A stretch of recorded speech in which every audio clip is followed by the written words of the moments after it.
me, little boy.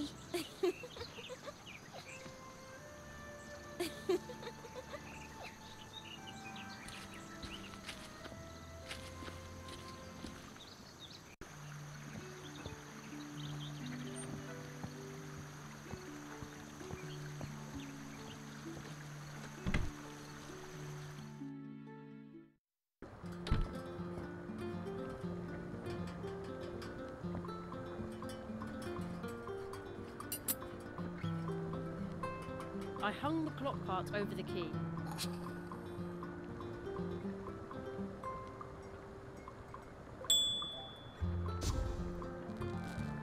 Extravagant.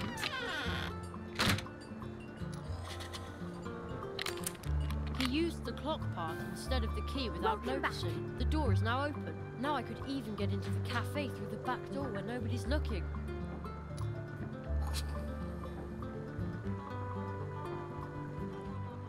I've heard that the Hare family is waiting for a cake. Yes, yes. They celebrate every night and have very special requirements. But unfortunately, I'm missing a couple of ingredients. And I bet you just happen to have a list for me, don't you? Yes, you guessed it. If you find the ingredients, I can make the cake, and you can take it to the Hares. See you later. Take care. Missing ingredients for the Hare family's cake. A handful of sweet red berries, chocolate, some milk, and beet syrup.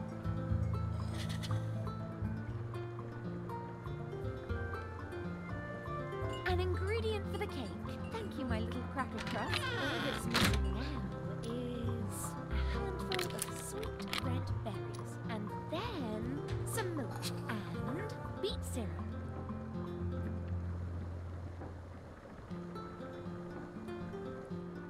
Rose hips are cool, but disappointingly useless. I ought to talk to people who like jokes.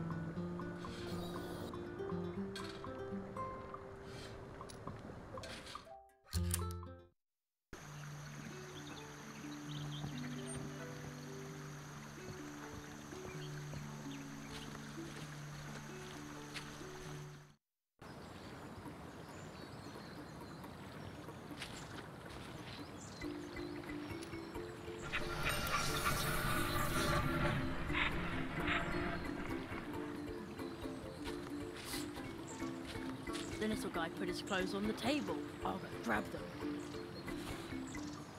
Ah, tater skins and goat manure! You can see me!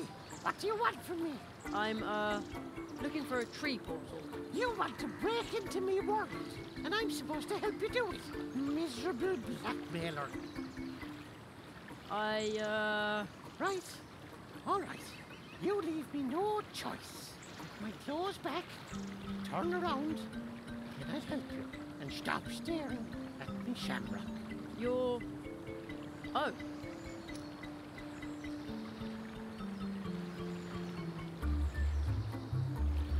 There. That's better.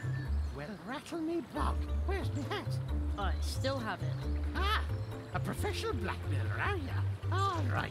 Meet me at night above the town hall, then I'll show you the way into my world. But kindly bring my hat with you. Professional blackmailer? I want to be a magician. What are you doing there, boy? Sounds like a bad case of talking to yourself. Nonsense. There is a little green man that only I can see. Okay. That wasn't dangerous. What? Nothing.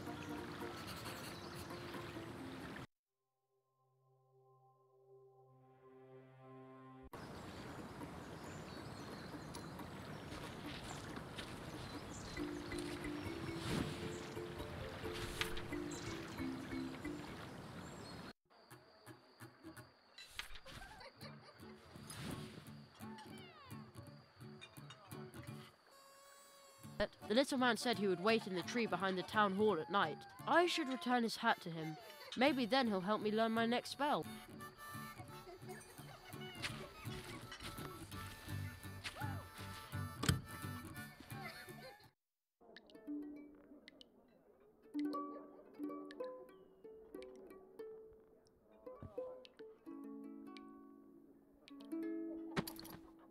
Now my mug is empty. Oh. Hello, Jeremiah. It seems like you also like to be out and about at night. I love the serenity of being alone in places like this at night. You can hear the whisper of secret stories that are hiding here and there. I have a special story for you. It's about mice and squirrels in the woods. Would you like to hear it?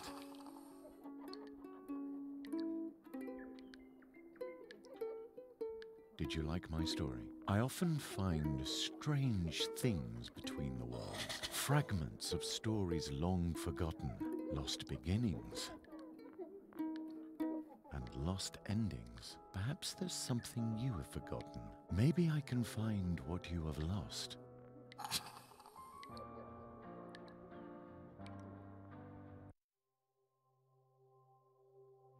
Eight Stories from Mousewood by Matt Kempke. Read by Rob Quirk. The first story. Of mice, squirrels, and Mousewood Forest. Somewhere, tucked away between faraway fields and winding paths, there lies a forest crowded with mice and squirrels. So crowded, in fact, that even a mighty wizard with an even mightier beard couldn't wander the forest's paths without being asked by some tiny rodents for a lift, because they wanted to visit relatives who moved 3 clearings down the road a few years ago because there were gooseberries over there. And because there are so many mice, the forest is known as Mousewood Forest. But something was going on in the otherwise tranquil Mousewood Forest. A forest so peaceful that at noon all you would sense was the soft rustle of the wind in the treetops, the sweet scent of the pine needles, and a lone buzzing bee skipping its lunch break. Yes, something in this tranquil forest was disturbing the peace. For a few days now, some furry, fairly unhappy red squirrels had refused to refer to the forest as Mousewood Forest. The squirrels, as they saw it, were narrowly outnumbered by the grey mice. Why, they wondered, should Mousewood Forest only be known as Mousewood Forest? So they made a great effort to remind visitors out for a Sunday walk or a picnic that there were not only small grey mice, but also auburn squirrels with bushy tails and equally bushy ears. For example, under each sign that read Mousewood Forest, they attached a second, reading, "and Squirrelwood." Furthermore, a few squirrels with particularly fluffy red fur lay in wait behind tree stumps and hidden in foliage to jump out in front of passers-by, look at those humans with honest, beady eyes, and push the idea that this forest could just as well be called Squirrelwood. As a rule, most humans are startled when suddenly something pops out in front of them from behind something. This may lead to them no longer thinking about Mousewood Forest and its name, which could just as well be a different name. Instead, they may flee, never to return. Or they may even scream and shout, since they weren't expecting to be startled. Those who run away never to return, the squirrels reckoned, would probably call fair Mousewood Forest by its name, which might just as well be a different name. A startled, fleeing rambler might even call Mousewood Forest "Don't go there." And that, the squirrels concluded, would be even less desirable than Mousewood Forest. If people started screaming when startled by a small auburn animal, the serenity of the forest would be lost for good. And neither the squirrels nor the countless other forest dwellers, not even the inhabitants of Mousewood, Mousewood Forest's capital, would want that. For serenity in a forest is no ordinary silence, like in a boring, noiseless room, but a cacophony of many tiny, likeable sounds. The wind wafting through the leaves, twigs clicking in the canopy, rustling down in the undergrowth, and the gentle creaking of towering trunks. So, if the squirrels wanted to purposely pop out from behind something, they had to be careful about doing it, without scaring anybody off or disturbing the forest's serenity. Those who know squirrels are probably wondering how anyone could possibly be afraid of the little fellows at all.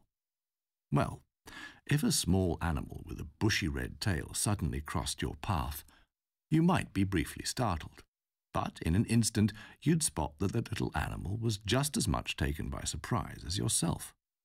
What would follow is a cautious glance and then a quick dash to safety. Then again, if a small animal with a bushy red tail and beady eyes leapt out in front of you when you're roaming the woods, and you happened to notice, after a fleeting moment of fright, that this squirrel was actually up to something, that it was standing in the way of somebody so much taller than itself on purpose, then such a small animal must surely be capable of anything. It'd probably run up to you really fast, climb up your legs and back until it reached the top of your head, and then start furiously tousling your hair with its tiny paws. In anticipation of this, anybody would run or scream, assuming they don't actually like getting their hair tousled by squirrels who are up to something. Since squirrels are generally not very fond of having their own fur tousled, they try and hide the fact that they leap out on purpose. It has to look like a coincidence. Even those blessed with beady eyes have to play act a bit if they want to appear surprised and shy, when they in fact aren't. Just this morning, around 9 o'clock, 3 squirrels decided to practice popping out from behind something, since, as you now know, it's easier said than done. Wait for it. Wait for it. Leap. Stop. Have a look round. Spot the rambler. Freeze. Stare at the rambler and straighten those tufted ears. Add a few skillful hops behind the next bush, spiral up that tree like an expert, and then watch the rambler's reaction from a safe distance. As if you really were surprised to see me. Well done, Oswald, said Edgar, one of the 3 squirrels. He had played the role of the rambler, roaming around before then getting a reminder of the striking number of squirrels living in these woods. He had held a large leaf, painted with a surprised human face, in front of him to make this training exercise as real as possible.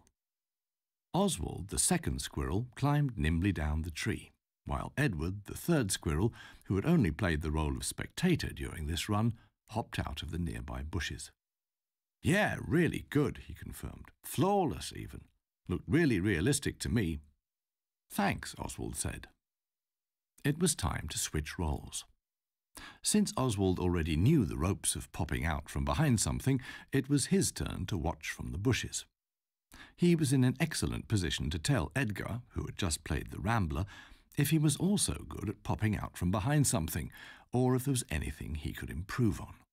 Edward just had to stroll along the path and carry the leaf with a face on it in front of him. When Edgar popped out by chance and confronted Edward, the latter froze as if petrified. The leaf in his paws began to shake, as did his legs and, eventually, his squirrely tail. He seemed truly shaken. Shaken like a rambler afraid of a squirrel tousling his hair. Faced with this, Edgar completely forgot that he had to act like a shy squirrel and was supposed to scurry up the next tree. Instead, he just stared, stock still, at the face painted on the shaking leaf. Edward took his role of a startled visitor very seriously. As soon as he noticed that the animal with the red bushy tail and beady eyes that had suddenly popped out in front of him wasn't in the least bit shy or frightened, he shook even more. "Ah!" he yelled, certain that this was how somebody afraid their hair was about to be tousled would yell. He turned and ran away as fast as he could. And because he was determined to be as convincing as possible, he disappeared for a few days. After waiting for a couple of hours, Edgar and Oswald were no longer in the mood to continue their training. They sat down by a small stream running through the forest and thought.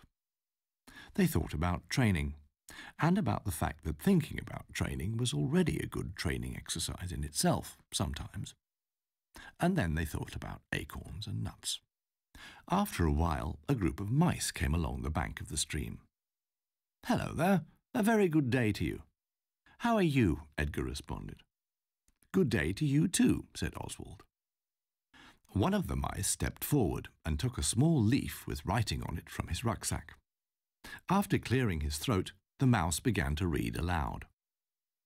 Dear Squirrels, we, the mice, know you don't really like the name Mousewood Forest. Since your kind is so numerous in this forest, it might just as well be named after you. Since noticing how much effort you put into reminding people that the forest could be named differently, we wanted to invite you to a meeting where we will consider, together with the other forest dwellers, what to do about the situation. The mouse rolled up the leaf and put it back in his rucksack. Oswald and Edgar thought briefly about what the mouse had just read to them. They concluded that if they didn't have to remind people that Squirrelwood would also be a fitting name for their forest, there would be plenty of time for all sorts of other things. And Edward would surely say there was no fun in hiding for ages just to play a scared rambler convincingly in order to practice popping out from behind something, if, that is, he weren't hiding right now.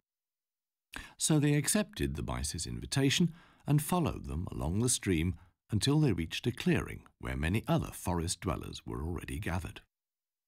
Mice, squirrels, hedgehogs, dwarves, hares and bears, and many more inhabitants of the forest were sitting on benches made from long branches or standing next to tables set with freshly baked blueberry pie. They were chatting about this and that and other things. One young badger was talking to a hedgehog about fishing at the pond. A beaver was discussing the quality of lumber with the hedgehog brothers. Two little mice were playing tag with the rabbit kids, while their mothers tried to persuade a grumpy wood dwarf to reveal the recipe for a drink made with dwarf root. On a stump sat Conrad, the great owl. He was a member of the town council, and his great owl eyes looked benevolently upon the crowd of animals, dwarves, and whoever else had gathered there. "Hoot!" he called out with a deep and calm voice, instantly gaining the audience's attention. "My dear friends," he began, "as you may be aware, we have gathered here to resolve the dispute about the name of our forest. I am honoured to hold the chair of this assembly. Many of the squirrels among us would like to see Squirrelwood as the legitimate name for our home. Well, seeing as there are a good deal of squirrels here in our forest, their wish is hardly surprising. But let us not dwell on that." He slowly closed his eyes, only to open them again in an instant, as if he had had a sudden stroke of genius. "A forest called Mousewood Forest. What kind of forest would come to someone's mind who was, not familiar with our beloved woods?" Conrad's head turned inquisitively as his gaze wandered across the gathering. Animals, dwarves, and a few others thought hard. Oswald the squirrel's first thoughts were concerned with nuts, but he quickly realized that these had nothing to do with the name, more the fact that he really liked nuts. So he continued thinking hard and eventually called out in a low voice, "They'd probably think of a wood full of mice?" Conrad, the old owl, blinked with his left eye, with his right following shortly after. "This is indeed what someone would think when they first heard the name. Thank you, Oswald," said the owl. "But there are not only mice in these woods. There is, in fact, no such thing as a forest populated solely by mice. What sort of forest would that be if there were only mice in it?" Much murmuring ran through the assembled ranks.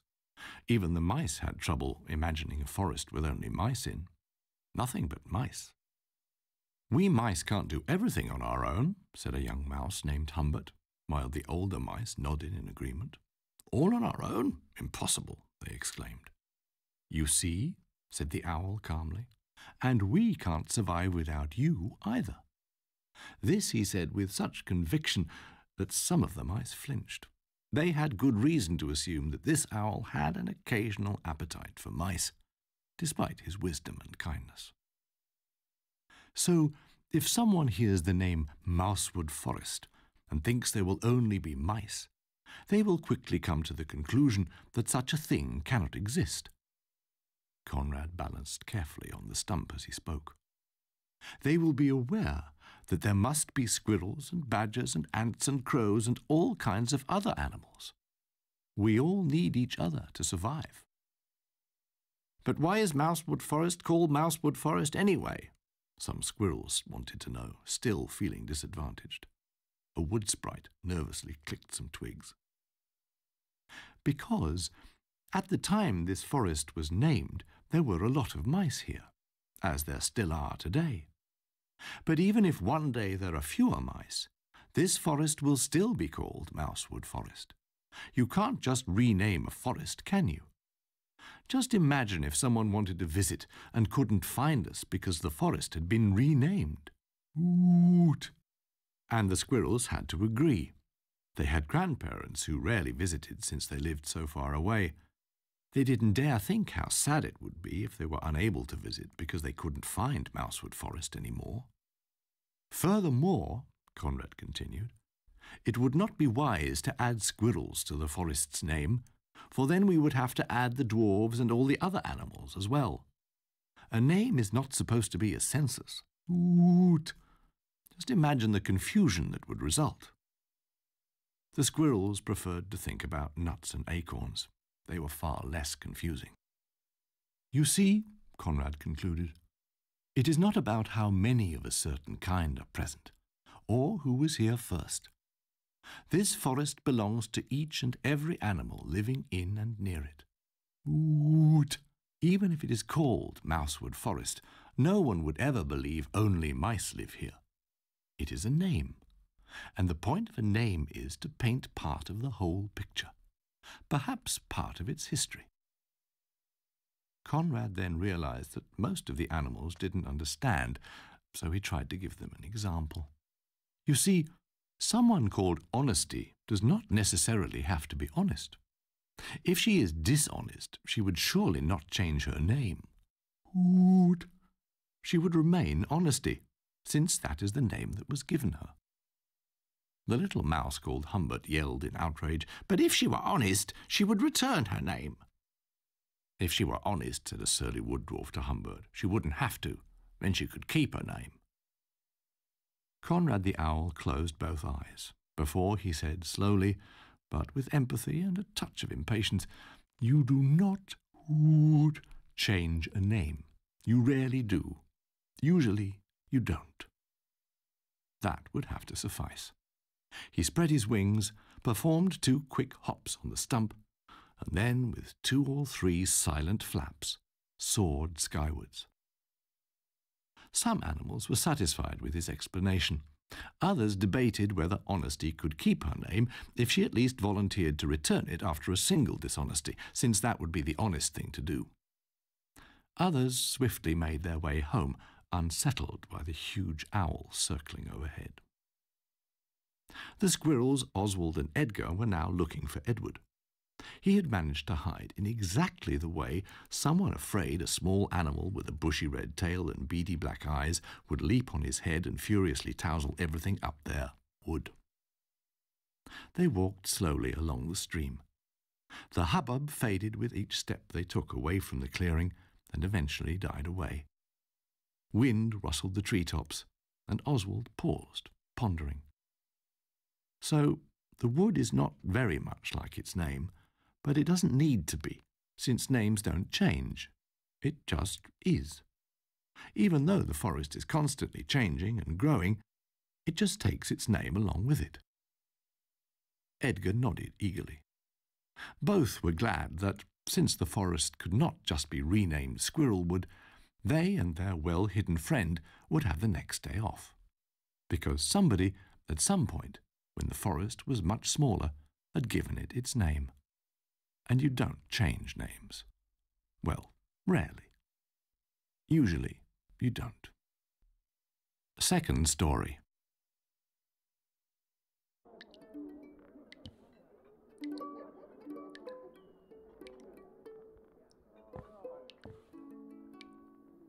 One hot coffee. Too bad I don't like coffee. What a wonderful night. Have I told you how much I love the night? The door is locked.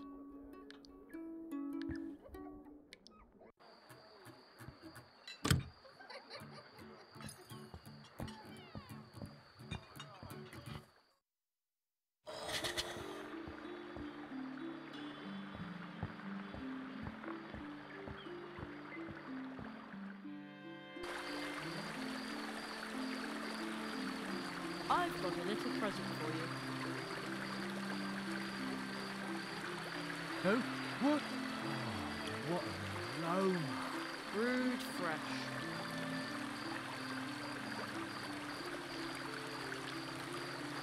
Oh, yeah. Boing! Thank you, thank you, thank you. That should last for a couple of minutes. Ha ha! Oh, yes! Don't volunteer for the night shift, they said. Not in your condition, ha ha! But if not me, then who? And look at me now! The fire of ambition flaring in my eyes. May I use the cannon now? Nobody may use the cannon. Well, now you're awake enough to make sure of that. I'd advise you to avoid counting sheep, though.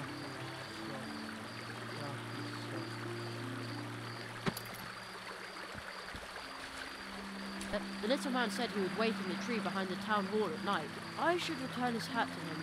Maybe then he'll help me learn my next spell.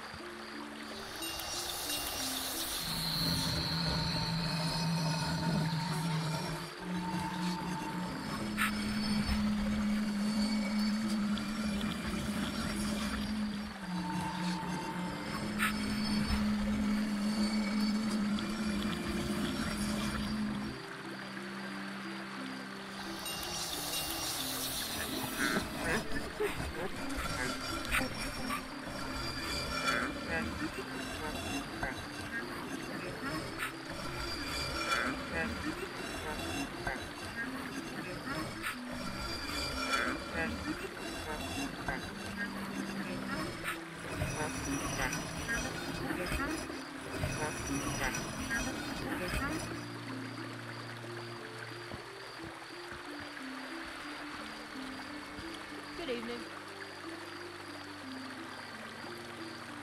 Who? What? It's only me. Good evening. Well, it's evening anyway, but I'm not complaining. Still, I'm tired and thirsty, and this shift is lasting forever. Actually, I'd rather be working on my novel some more. It's called Penny the Pudgy Pyromaniac. You're an author? What's your name? Penny. Don't volunteer for the night shift, they said. And now... But I... Who's there? Still me. Oh no, oh no! Oh no! What if a crow had come? Or my superior? I need some strong black coffee very, very urgently. Why is Anya's cafe closed at night?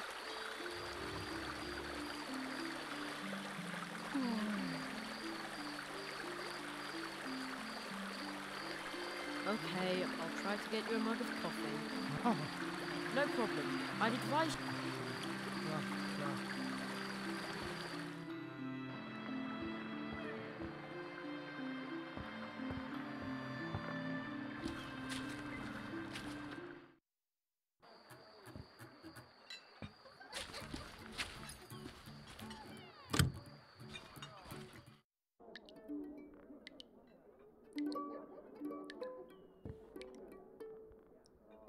One hot coffee. Too bad I don't like coffee.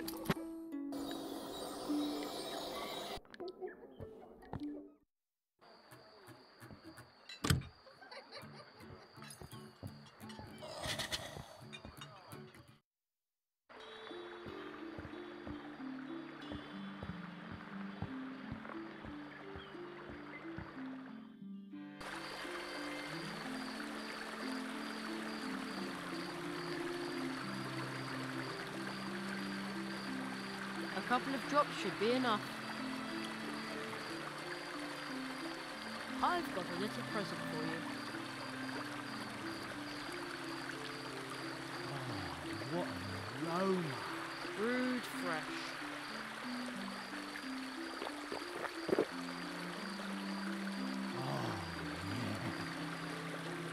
Oh, yeah. Boing!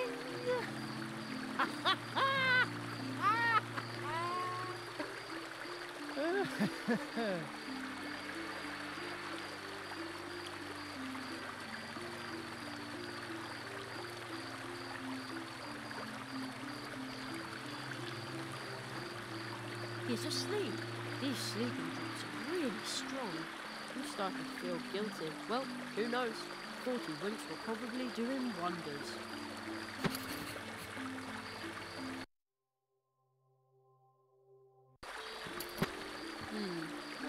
They shoot at crows with peas here. I suppose there are worse things they could use as ammo, but even with peas, I'd rather not spray them all over the place. Wouldn't want to hit a mouse or a squirrel, or anyone else. Now the cannon is pointing at the treetop over the town. They shoot at crows with peas here. I suppose there are worse, but even with peas, I'd rather...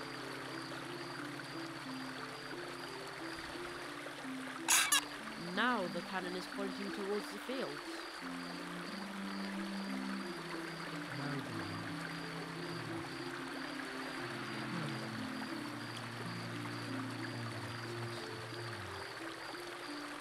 Even half asleep, he's faithfully doing his duty. What a brave mouse. Huh?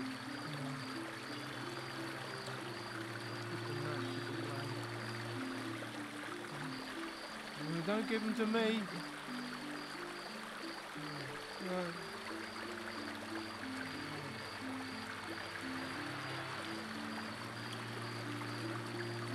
Huh? Well, who knows? 40 winks will probably do him wonders.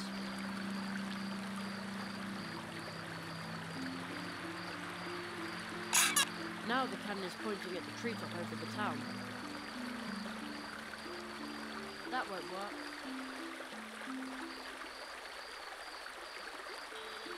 That doesn't need any special spice.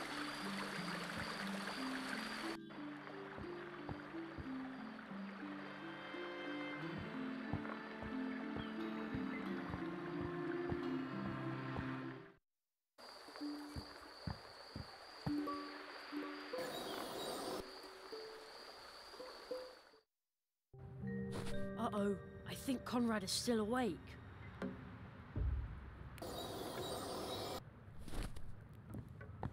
The Great Zaroff, clairvoyant illusionist, coming soon to a theatre near you. Another advertisement for Zaroff.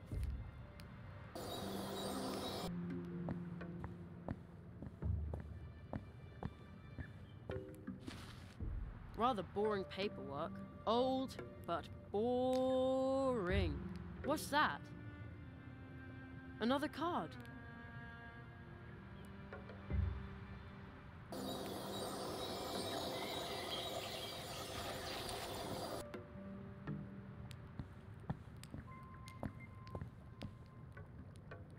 Hello? Mr. Conrad Owl?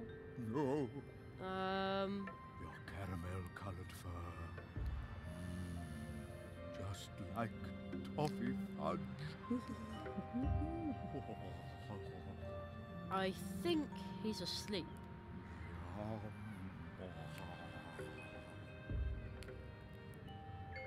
A little firewood, some ashes, but nothing else interesting. No mysterious charred letters or any secret items. Too bad.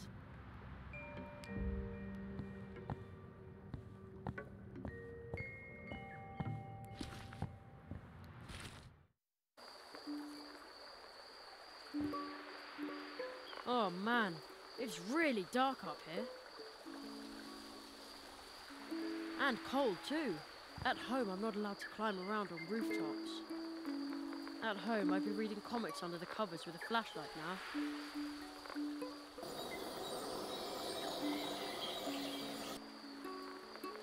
Looks kind of suspicious. I'd like to take a look at it from up close. I've been waiting up here in the tree all night long, and no one has come. They wouldn't dare do that on the Emerald Isle. If that's where you want to go, then kindly hurry it up. Otherwise, I'll be going through the tree without you. And bring my hat with you, you runt. And I don't want one like you have, you hear? But how am I supposed to get over there? Can't hover like decent folk, can you? Peat tree drinker. Then you'll have to cross the branch on foot. It's way too dark and too high. You can't see where you're putting your feet. Well, come on, you little extortionist. If you fall off the branch, I'll just gather up the hat while you're seeing stars. After your rake attack on me wee life, you deserve it.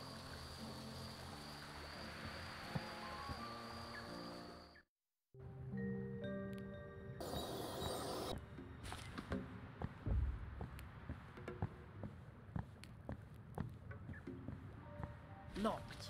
I'll just go in through the window.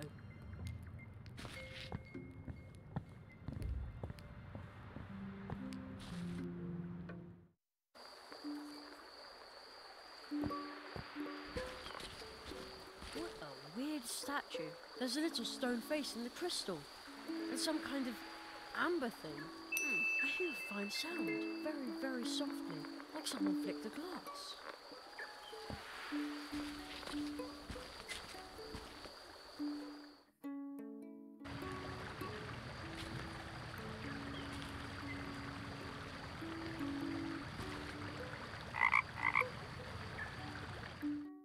Whoopee! Hello, Jenny. You're out and about late. Well, where to? I heard strangers live in the trees to the northwest. Let's go. Hang on tight, Jenny. See you later.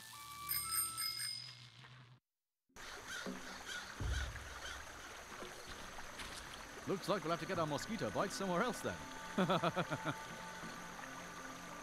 So you're a radio DJ?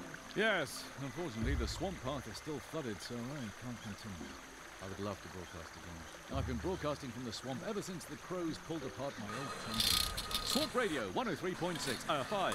Mole in the morning, mole at noon, and mole in the evening. Is there any hope that you'll be transmitting again soon? With all the moisture that creeps into my transmitter in the swamp? Never! Someone might complain about my watered-down contributions. What? But your fans... They'll say my jokes are all wet. How will you explain to your fans that you're quitting? With damp eyes. Because everything's flooded, right? No, because it's really sad. No, you can't just give up like that. I'm not giving up. Crack a nut, squirrel, as the young people say these days. No, to get me to stop broadcasting, they'll have to tie my arms, legs, mouth, and belly button. I've always wanted to be on the radio too. That's the right attitude. If you want to host with me, you'll have to be sharp. Sharp? Yes, just try to set 'em up so I can knock 'em down. With rapier-like wit. Yes? What should I say? Oh, something funny. Oh. Okay. Well, why did the chicken cross the road? Ooh, that's no good. That'll go down very badly here in Mousewood, believe me. Oh, okay. Try to come up with something more appropriate for our audience. And we'll try again. I have to be going. See you soon. And remember, Swamp Radio 103.6, 5. Mole in the morning, mole at noon, and mole in the evening. I ought to talk to people who like jokes. So here I am, standing guard, eating nothing but these red berries. Pining for a pepper cheese fondue. Deprived of an encouraging word from my comrades. So keep your hands off my berries.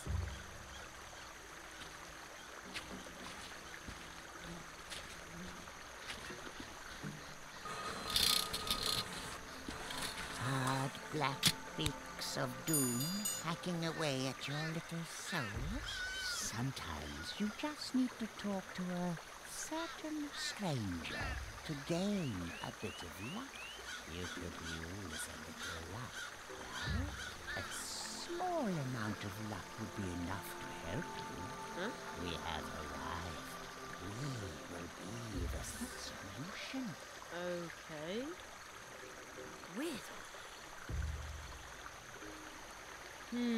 Nothing's whispering here.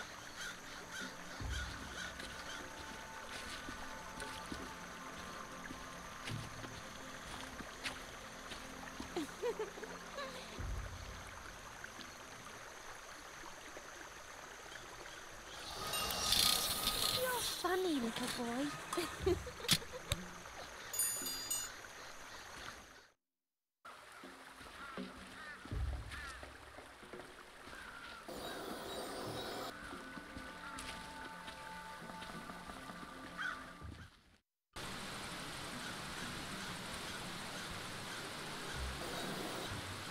So many trees.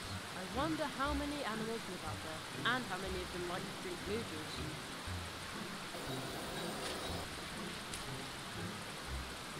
Silver foil won't help here.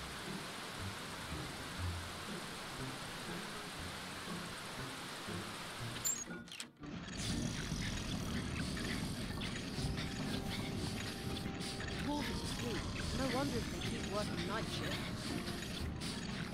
He's sleeping like a log. Steinberg isn't here. The dwarves have restarted their blue juice production, but I wouldn't be able to sleep with that noise. The machine is running again. No, it's standing still. I probably shouldn't touch it. No, it's standing still. I probably shouldn't touch it. It even says so on the little plaque on the wheel. Better keep your paws off. The dwarves have restarted their blue juice production, but I wouldn't be able to sleep with that noise.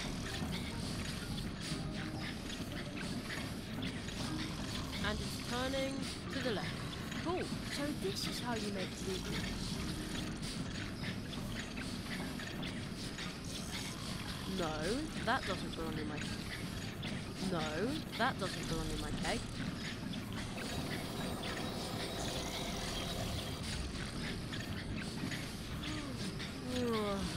So tired. It's completely dark outside, and the dwarves are gone. They must be working in the fields outside.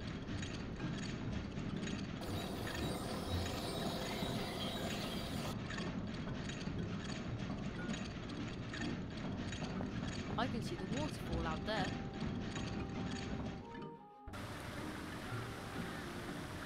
That looks like an arm grabbing at the air. I could make that into a handy slingshot, or a dowsing rod. Too bad I'm no bigger than a mouse. Oh man, that's a long way down. I should do this during the day.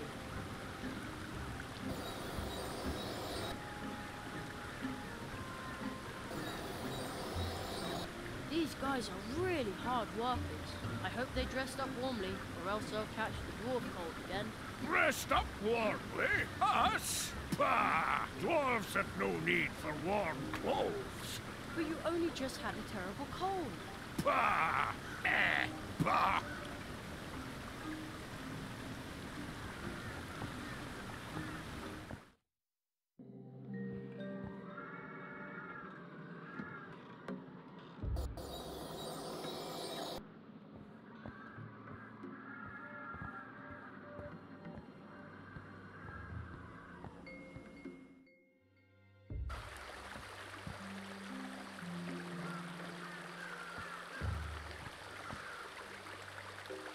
They stationed me here as a crow scout because of the latest attack. And all that, just to make sure that show-offs like you can sleep in peace. Oh, thank you. You're welcome. Nice and warm. The town guard only needs a fire at night. And even then, it's not mandatory. A crow scout will scout even when it's freezing cold. We're much tougher than wussy civilians.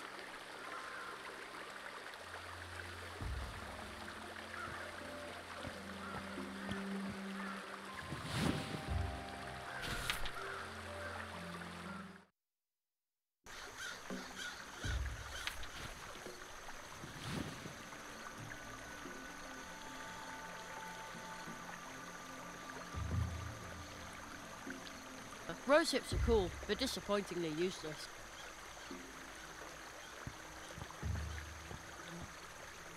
It's not burning. The town guard only needs a fire at night. And even then, it's not mandatory.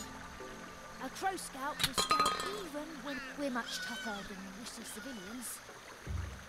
They station me here as a... and all that, just to make sure that show-offs like you can sleep in peace. Oh, thank you. You're welcome.